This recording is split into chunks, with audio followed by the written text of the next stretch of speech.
हम सब दिन में अ, लगभग 20,000 बार सांस लेते हैं और छोड़ते हैं, ज्यादातर तो बिना सोचे समझे। बिल्कुल। पर क्या हो अगर हमारी हर सांस में एक राज छिपा हो, एक ऐसा राज जो हमें सीधे सितारों से जोड़ता है। हम्म। आज हम भौमिक की लिखी किताब सोलांश ओरियन कोड के कुछ अंशों की मदद से इसी राज की परतें खोलने जा रहे हैं। बिल्कुल।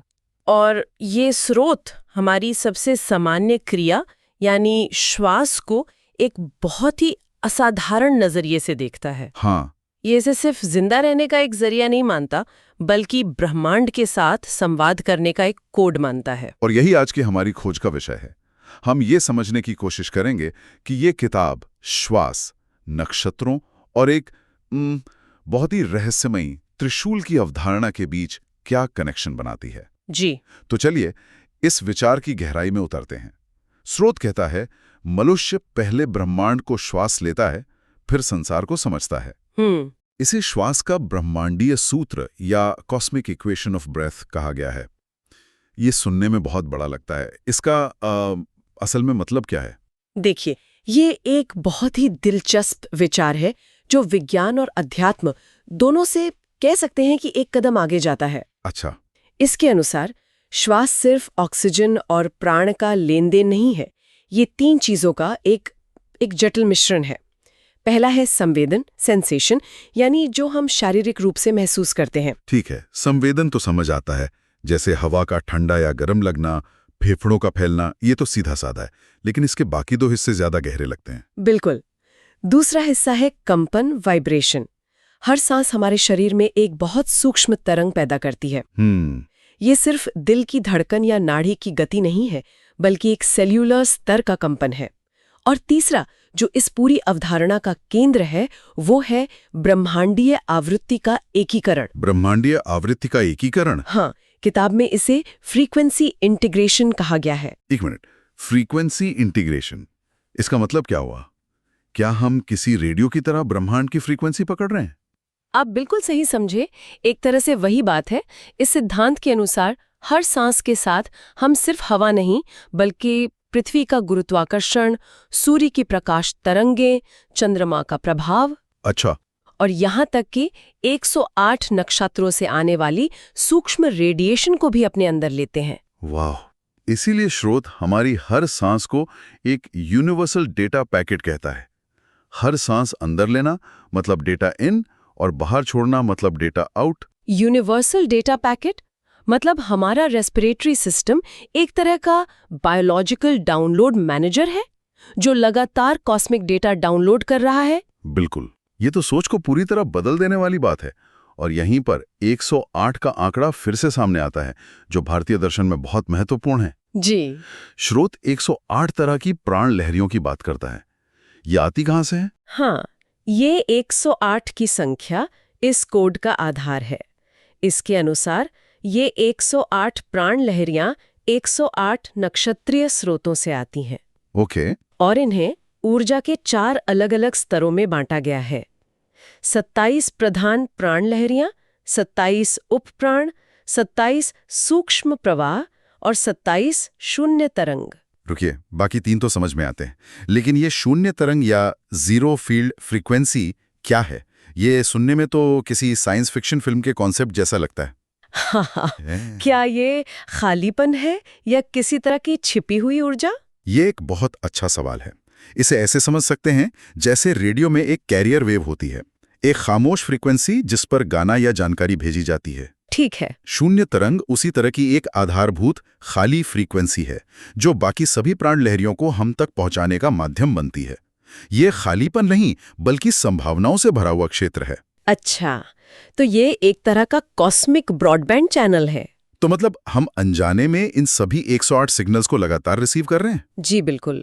इसी से जुड़ी एक और दिलचस्प बात श्रुत में कही गई है, श्वास ही आपका निजी नक्षत्र द्वार है। इसका क्या अर्थ निकाला जाए? इसका अर्थ है कि हमारा श्वास तंत्र इन 108 ब्रह्मांडीय ऊर्जाओं के लिए एक पर्सनल फिल्टर या कह सकते हैं कि एक गेटवे की तरह काम करता है। ये एक डिफ़ॉल्ट कनेक्शन है जिससे हम हमेशा ब्रह्मांड से जुड़े रहते हैं, भले ही हमें इसका एहसास ना हो। हर व्यक्ति का श्वास तंत्र इन तरंगों को अपने अनूठे तरीके से प्रोसेस करता है, इसीलिए ये निजी द्वार है। ठीक है, तो अगर हमारी सांस एक स्टारगेट की तरह 108 अलग-अलग सिग्नल्स को रिसीव कर रही है, तो सवाल ये उठता है कि शरीर के अंदर इन सिग्नल्स को प्रोसेस कौन कर रहा है? सही सवाल। क्या कोई खास एंटेना या वायरिंग सिस्टम है? और यहीं पर यह किताब त्रिशूल का एक बहुत ही अनोखा आइडिया सामने रखती है। बिल्कुल, और ये इस कोड का शायद सबसे महत्वपूर्ण हिस्सा है। यहाँ त्रिशूल कोई हथियार नहीं, बल्कि शरीर की आंतरिक ऊर्जा प्रणाली का नक्शा है, जिसमें 3 की जगह 4 धाराएं हैं। 4? ये तो काफी अलग है। योग में हम हमेशा 3 मुख्य नाड़ियों एड़ा, पिंगला और सुषुम्ना के बारे में सुनते हैं। यहाँ चौथी धारा कौन सी है? यही इस दृष्टिकोण को अनूठा बनाता है।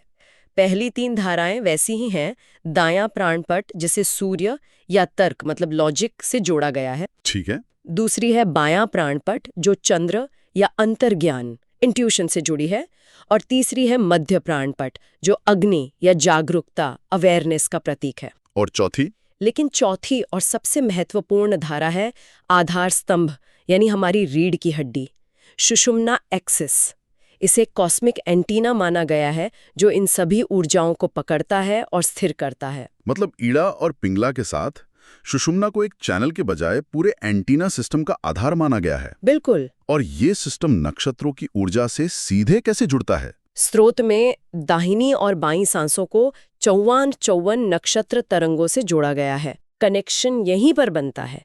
इस सिद्धांत के अनुसार जब हम दाहिने नथने से सांस लेते हैं, जो पुरुष या तार्किक ऊर्जा का प्रतिनिधित्व करती है, तो हम 108 में से 54 खास नक्षत्र तरंगों को प्रोसेस करते हैं। और जब बाईं ओर से सांस लेते हैं, जो स्त्री या सहज ज्ञान की ऊर्जा है, तो हम बाकी 54 तरंगों को प्रोसेस करते हैं। एक मिनट, ये तो बहुत दिलचस्प है। क्या इसका मतलब यह है कि अगर कोई इंसान तनाव में है और ज्यादातर अपने दाहिने नथने से सांस ले रहा है, तो वो अनजाने में तार्किक या विश्लेषणात्मक ब्रह्मांडीय ऊर्जा को ज्यादा ग्रहण कर रहा है? किताब सीधे तौर पर ऐसा नहीं कहती, लेकिन इशारा इसी तरफ है। अच्छा। हमारा शरीर एक रिसीवर है और श्वास उसका ट्यूनर, जो हर पल इन नक्षत्रों की फ्रीक्वेंसी पर खुद को सेट कर रहा होता है। हमारा भावनात्मक और मानसिक स्वास्थ्य इस ट्यूनिंग को प्रभावित कर सकता है। तो अगर ये सब हमारे अंदर एक ऑटोमेटिक प्रक्रिया की तरह हो रहा है, तो क्या इस पर सचेत रूप से नियंत्रण पाया जा सकता है? बिल्कुल। क्या हम अपने इस ट्यूनर को खुद सेट कर सकते हैं? स्रोत में पॉजिटिव एनकोडिंग की बात की गई है। हाँ, और यही सोलांश विधि का मुख्य उद्देश्य लगता है। ये इस प्राकृतिक प्रक्रिया को एक सचेत अभ्यास में बदलने का तरीका बताती है। कैसे? इसके 3 मुख्य स्तर बताए गए हैं। पहला है ब्रेथ वेव रीपैटर्निंग, यानी अपनी श्वास की सामान्य बेतरतीब लहर को एक खास लयबद्ध पैटर्न में ढालना।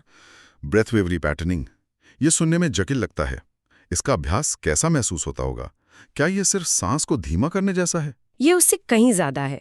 ये अपनी सांस को एक संगीत की धुन की तरह महसूस करने जैसा है, जहां आप हर उतार चढ़ाव के प्रति सचेत होते हैं। दूसरा स्तर है फ्रीक्वेंसी मैचिंग। ये अपनी श्वास की लय को किसी खास नक्षत्र ऊर्जा से मिलाने की कोशिश करने जैसा है। और तीसरा है कॉन्शियस एक्सहेल प्रोजेक्शन, यानी सांस छोड़ते हुए सचेत रूप से नकारात्मक ऊर्जा या विचारों को बाहर निकालना। सुनने में तो ये बहुत आकर्षक लगता है, लेकिन ये काफी हद तक काल्पनिक भी लग सकता है। क्या ये स्रोत इसे किसी वैज्ञानिक आधार या पारंपरिक ज्ञान से जोड़ने की कोशिश करता है? ये एक अच्छा सवाल है। स्रोत इसे पारंपरिक योग और तंत्र के ज्ञान से जोड़ता है, लेकिन इसकी शब्दावली और मॉडल बहुत आधुनिक हैं। अच्छा। यह वैज्ञानिक प्रमाण का दावा नहीं करता, बल्कि इसे एक अनुभवजन्य ज्ञान मतलब एक्सपीरियंशियल नॉलेज के रूप में प्रस्तुत करता है। ठीक है। दावा यह है कि जब ये तीनों स्तर सक्रिय होते हैं, तो व्यक्ति की ऑरा रीराइटिंग, माइंड क्लियरिंग और एनर्जी एनहांसमेंट जैसी प्रक्रियाएं अपने आप होने लगती हैं। मतलब आप अनजाने रिसीवर से एक सचेत ऑपरेटर बन जाते हैं। बिल्कुल सही। इसी से जुड़ा सुषुम्ना के बारे में एक और दिलचस्प विचार है। हाँ? पारंपरिक रूप से माना जाता है कि सुषुम्ना को जगाना एक बहुत लंबी और कठिन साधना है। जी। पर यह किताब कहती है कि सुषुम्ना तो जागृत ही होती है, बस लो बैंडविड्थ मोड में रहती है। ये तो एक बहुत ही आधुनिक उपमा है, और ये एक बहुत शक्तिशाली विचार है जो पारंपरिक धारणा को चुनौती देता है। इसके अनुसार सुषुम्ना कभी बंद नहीं होती, ये हमेशा सक्रिय है, लेकिन ज्यादातर लोगों में ये एक धीमे 2G इंटरनेट कनेक्शन की तरह काम करती है। हाँ, 2G कनेक्शन। हाँ, बस जरूरी डेटा ही पास हो पाता है। जब पॉजिटिव ब्रेथ एनकोडिंग का अभ्यास किया जाता है तो ये कनेक्शन अपग्रेड हो जाता है। मतलब हमारा आंतरिक इंटरनेट कनेक्शन 2G से 5G हो जाता है। हाँ, तो जैसे 5G पर हम हाई डेफिनेशन वीडियो बिना रुके स्ट्रीम कर सकते हैं, वैसे ही हाई बैंडविड्थ सुषुम्ना से हम ब्रह्मांड की जानकारी को ज्यादा साफ-साफ स्ट्रीम कर सकते हैं। बिल्कुल यही उपमा है। और जब ऐसा होता है तो व्यक्ति को अंतर्ज्ञान, इंट्यूशन, मानसिक स्थिरता और सूक्ष्म बोध, ये सब क्षमताएं आसानी से मिलने लगती हैं।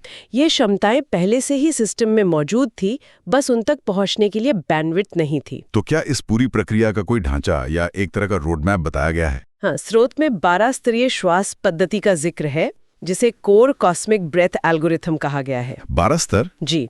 अब इन सभी 12 स्तरों को गिनाने का कोई मतलब नहीं है क्योंकि वो याद नहीं रहेंगे, लेकिन इसकी यात्रा को समझना दिलचस्प है। वो कैसे? ये प्राण स्मरण यानी अपनी सांस के प्रति जागरूक होने जैसे बुनियादी स्तर से शुरू होती है। फिर नक्षत्र अनुनाद जैसे स्तर आते हैं, जहां आप नक्षत्रों की ऊर्जा से जुड़ने का प्रयास करते हैं। ठीक है। और अंत में ब्रह्मांडीय समन्वय तक पहुंचते हैं, जहां व्यक्ति खुद को ब्रह्मांड की लय के साथ पूरी तरह से एक महसूस करता है। मतलब ये एक क्रमिक यात्रा है, जागरूकता से शुरू होकर ब्रह्मांड के साथ एक होने पर खत्म होती है। बिल्कुल। इसमें एक यूनिक ट्रिक का भी जिक्र है। ये नाम बड़ा अनोखा है। क्या ये कोई शॉर्टकट है? इसे एक उन्नत तकनीक या शॉर्टकट कह सकते हैं। यूनिक शायद किसी चीज का संक्षिप्त रूप हो सकता है। इसका सूत्र है ब्रीथ, स्पाइन, त्रिशूल एक्सिस, नक्षत्र लिंक। अगर आम भाषा में कहें तो क्या इसका मतलब सिर्फ ये है कि हम अपनी रीढ़ की हड्डी के जरिए सीधे सितारों से बात करने लगते हैं? आम भाषा में बिल्कुल यही मतलब है। ये एक डायरेक्ट डायलिंग सिस्टम की तरह है। अच्छा। जब श्वास को सचेत रूप से रीढ़ यानी स्पाइन से होते हुए त्रिशूल के 4 धाराओं से गुजारा जाता है तो शरीर में ऐसे सिग्नल पैदा होते हैं जो सीधे नक्षत्र ऊर्जा की फ्रीक्वेंसी तक पहुंच जाते हैं। इसी स्थिति को NKS 108 अलाइनमेंट कहा गया है, यानी नक्षत्र कुंडलिनी स्पाइन का एकीकरण। तो इस पूरी चर्चा का सार ये निकलता है कि श्वास केवल एक जैविक क्रिया नहीं, बल्कि ब्रह्मांड के साथ हमारा सीधा कनेक्शन है। सही। ये एक तरह का कॉस्मिक कोड है। हमारा शरीर एक बायोलॉजिकल रिसीवर है, श्वास उसका ट्यूनर और ये 4 धाराओं वाला त्रिशूल उसका आंतरिक एंटीना। 3 पंक्तियों में बांटता है। वो क्या है? Breath is the first door, stars are the second, trishul is the key. श्वास पहला दरवाजा है, सितारे दूसरा और त्रिशूल वो चाबी है जो इन दोनों को खोलती हैं। बिल्कुल। ये वाकई सोचने पर मजबूर करता है। हाँ, और ये स्रोत हमें सोचने के लिए एक बहुत ही दिलचस्प सवाल भी छोड़ जाता है। क्या सवाल? अगर ये सिद्धांत सही है कि हम सब लगातार ब्रह्मांडीय डेटा के रिसीवर हैं, तो सवाल ये उठता है कि हमें ये जानकारी क्यों मिल रही है, इसका उद्देश्य क्या है? ये तो सोचने वाली बात है। और जब कोई व्यक्ति सिर्फ एक निष्क्रिय रिसीवर बने रहने के बजाय सचेत रूप से इन नक्षत्रीय आवृत्तियों पर ट्यून इन करना शुरू कर देता है, तो उसकी चेतना पर, उसके जीवन के निर्णयों पर और दुनिया को देखने के उसके नजरिए पर इसका क्या प्रभाव पड़ता होगा? अच्छा। क्या वो ब्रह्मांड की कहानी का सिर्फ एक पाठक रह जाता है या उसका सहलेखक बन जाता है?